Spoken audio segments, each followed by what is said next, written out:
Time for the 49ers Rush Podcast.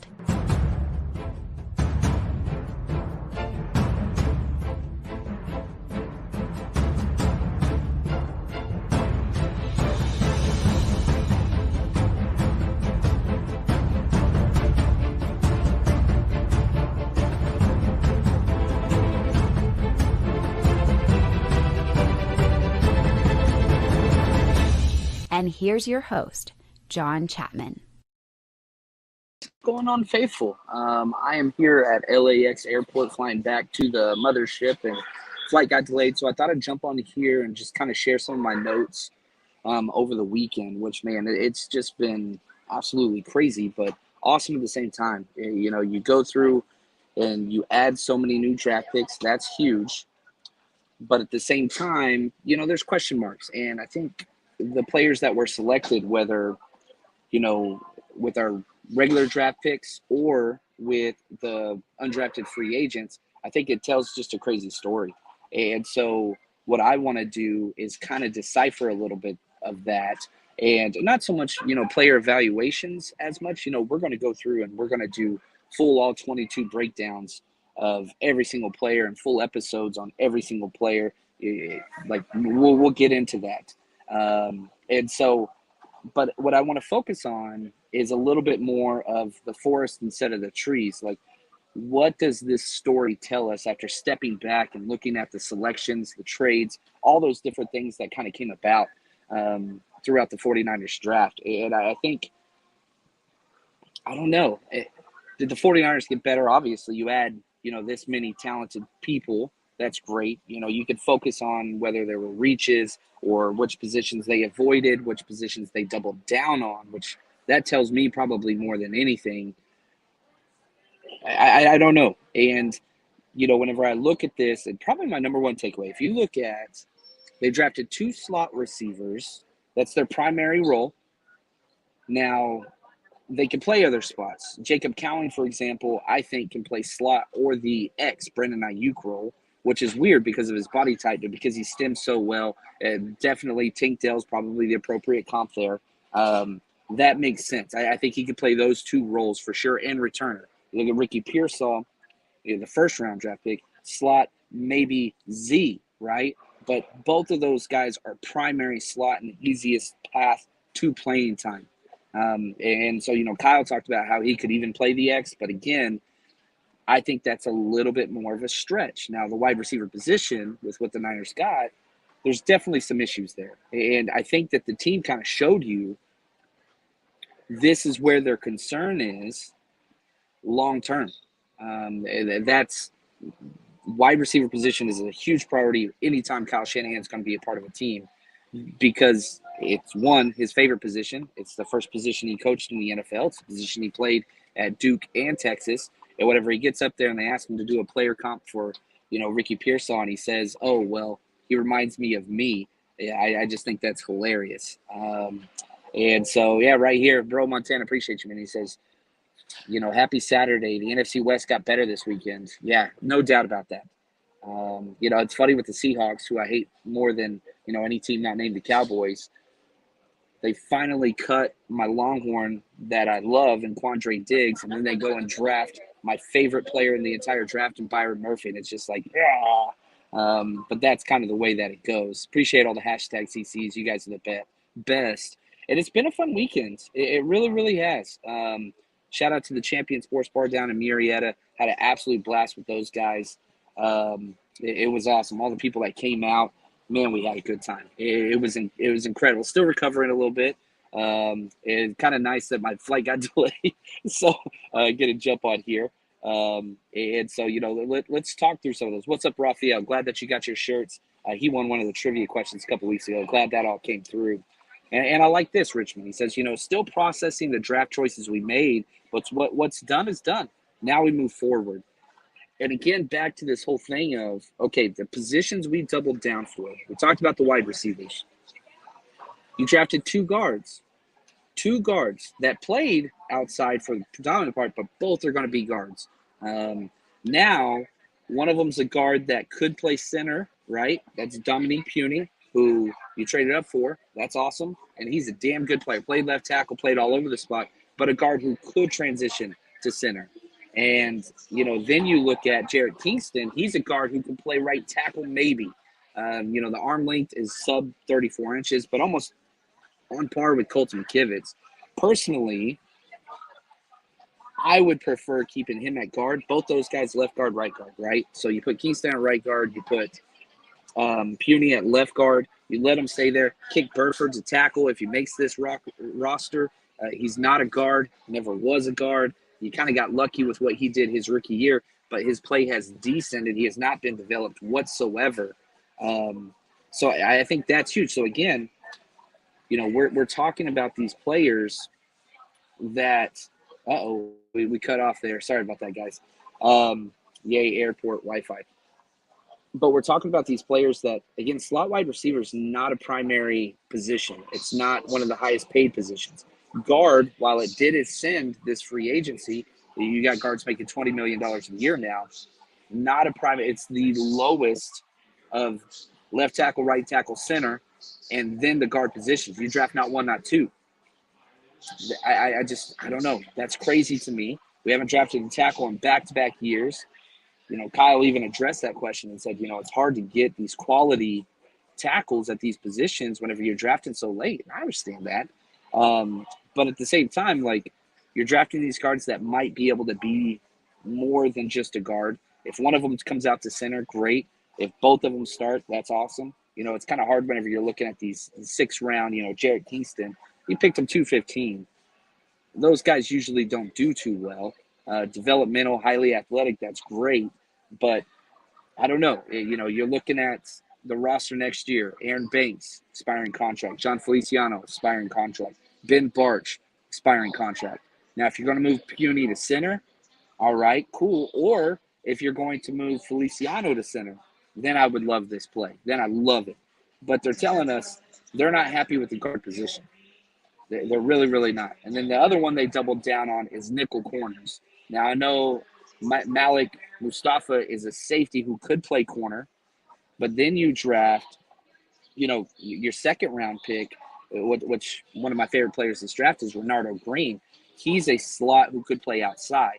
So, again, versatility, that's just what Shanahan and Lynch have always been about, this positionless football where you can move around and kind of get your best 5. I hope we do that. Again, slot nickel corner is the least valuable corner position. And you drafted 2 guys that can do it, and you're hoping that they can play these other spots as well. And so it's just weird. Drafting floor players at lower priority positions who have the upside or versatility to perhaps hit at these other ones, and maybe you got to reach because you're picking 31, 64, all these different spots. It makes sense, but it's a very unique draft strategy. I'm not here to critique it or whatever. I'm just saying whenever I look at 2 slot wide receivers, 2 guards, 2 nickel corners, which all were important because your roster is lacking those positions long term. I don't know. You didn't draft a true X or Z. You didn't draft a true outside corner. You didn't draft a true center. You didn't draft a true tackle. But you got the positions that are a little bit less valuable than those. We'll have to see how it pans out, and I really hope and root for the best, but guaranteeing immediate impact at those positions, I think that's one of the things that is key. And you constantly heard John and Kyle say, we think they can compete for starting reps. We think they can compete for us this year, challenge for playing time, these types of things. So when you get 2 of those positions, and they've done this so many times, Ambry Thomas, Demo, 2 in the same draft. You got Trey Sermon, Elijah Mitchell, same draft. You got Braden Willis, Cameron Latu, same draft. And so you keep getting these same positions, Debo and Jalen Hurd, same draft. So you're guaranteeing, look, man, we need 3 starters. Let's double down on these 3 positions, and we're almost going to guarantee one of these. If it's a 50% hit rate, we got 2 guys. It's not 100% when you do the math. It's actually 75%, but those are pretty damn good odds. Now, is that the best use of resources? That's another conversation. But if you can guarantee you're getting a starting guard, a starting slot corner, or a slot wide receiver, and a slot corner, that's what you want. You want 3 guys out of every draft. You're getting 3 starters. That's kind of the baseline for good draft, bad draft. Now, if you get an all-pro player somewhere in there, that's going to kind of skew those results. But if you got 3 starters that can contribute on a Super Bowl caliber roster in this draft, that's a successful draft. Were they reaches according to my board? Yeah. Yes. If you watched the live draft, which was a lot of fun, I really, really enjoyed that. But we'll have to kind of see what that looks like, long term. Right here, Steven, he says, John, who was your favorite player the Niners got drafted and undrafted free agents and why? Probably my 2 favorite players. I think it comes down to Renardo Green and Malik Mustafa. Maybe I'm just a corner DB guy, but I thought it was a huge need. Malik Mustafa is probably my favorite player just because his tape just screamed to me 49ers fit, personality, everything that he does, complete team player. That would probably be my favorite player. Now, I've gone through at least 2 game tapes on every single player that I graded out of 205, right? So Ricky Pearsall, Green, Puny, Mustafa, Guerrero, Cowing. All of those players were ranked by me. I didn't rank Kingston, even though I knew who he was, but I put him on the back end priority list, undrafted type guy. And Tatum, I didn't either. I did grade Evan Anderson. He was a guy that was on my fringe, and so was Cody Schrader and Drake Nugent. So, we're dipping into a little bit of undrafted free agent. I really liked Cody Schrader out of Mizzou. Did a lot of Mizzou tape, boxing background, all that stuff. And we'll break down his tape and go way more in depth. But those are kind of my ones. But, yeah, I thought Malik Mustafa, that dude is the man. Look at David Waller says, can you order me some food at the airport? I haven't eaten yet, man. Let me get this stream done. Then I got to eat. Then I got to get home and miss my family. Here we go right here.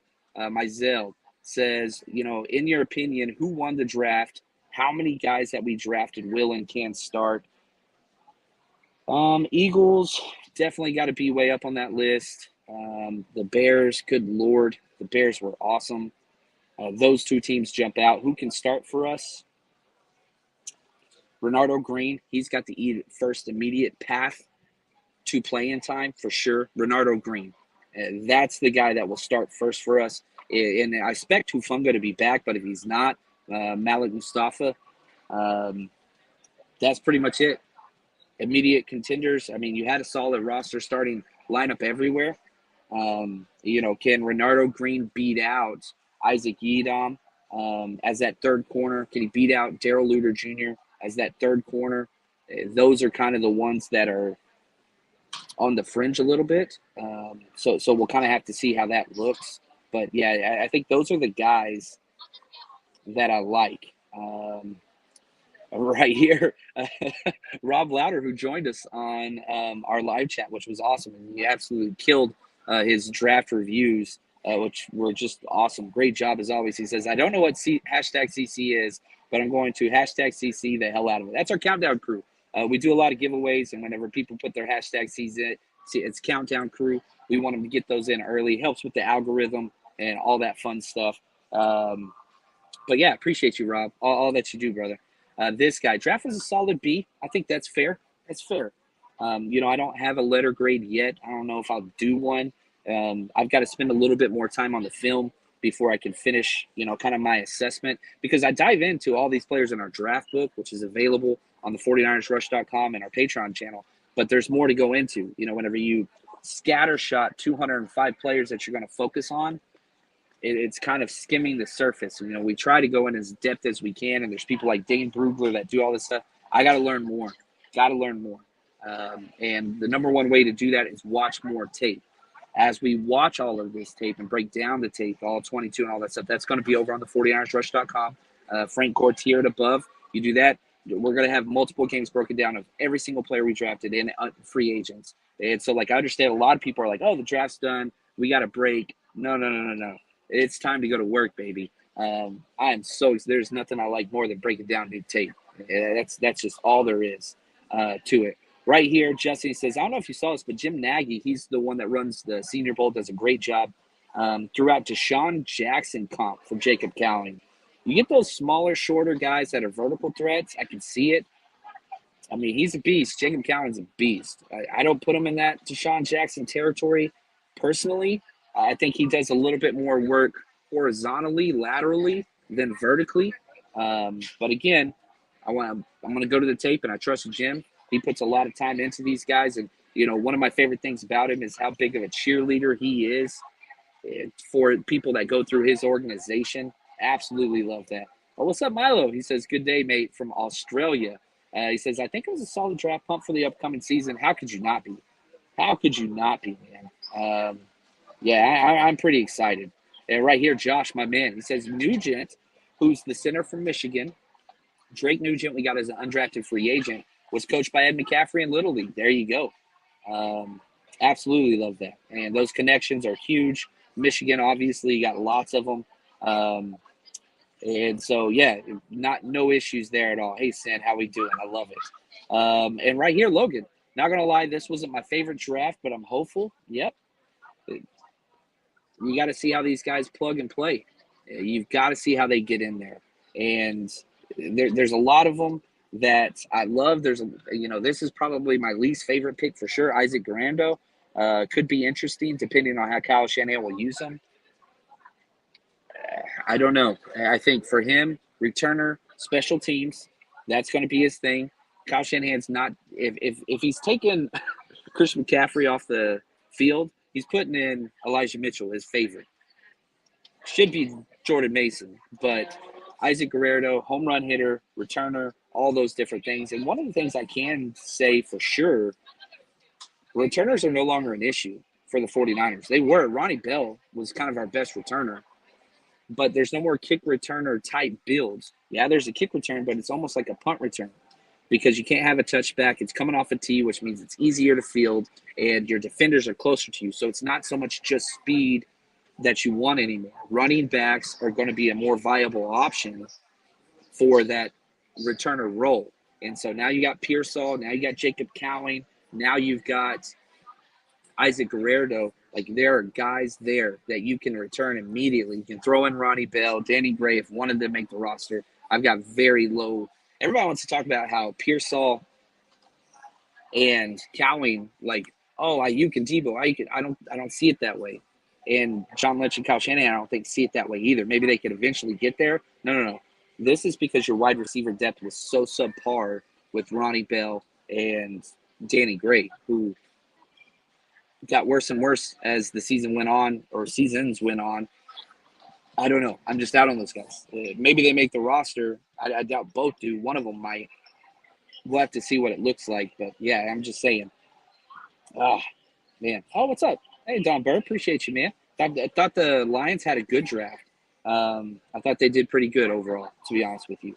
And so we'll see. We'll see how it goes. Now, I will say this. And I haven't mentioned this player, Evan Anderson, defensive lineman out of Florida Atlantic. The Niners were beyond high on him. They guaranteed his full roster.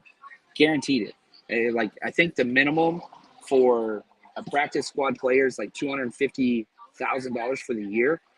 The Niners guaranteed more than that. So he's guaranteed to be on the 49ers practice squad minimum, but would not be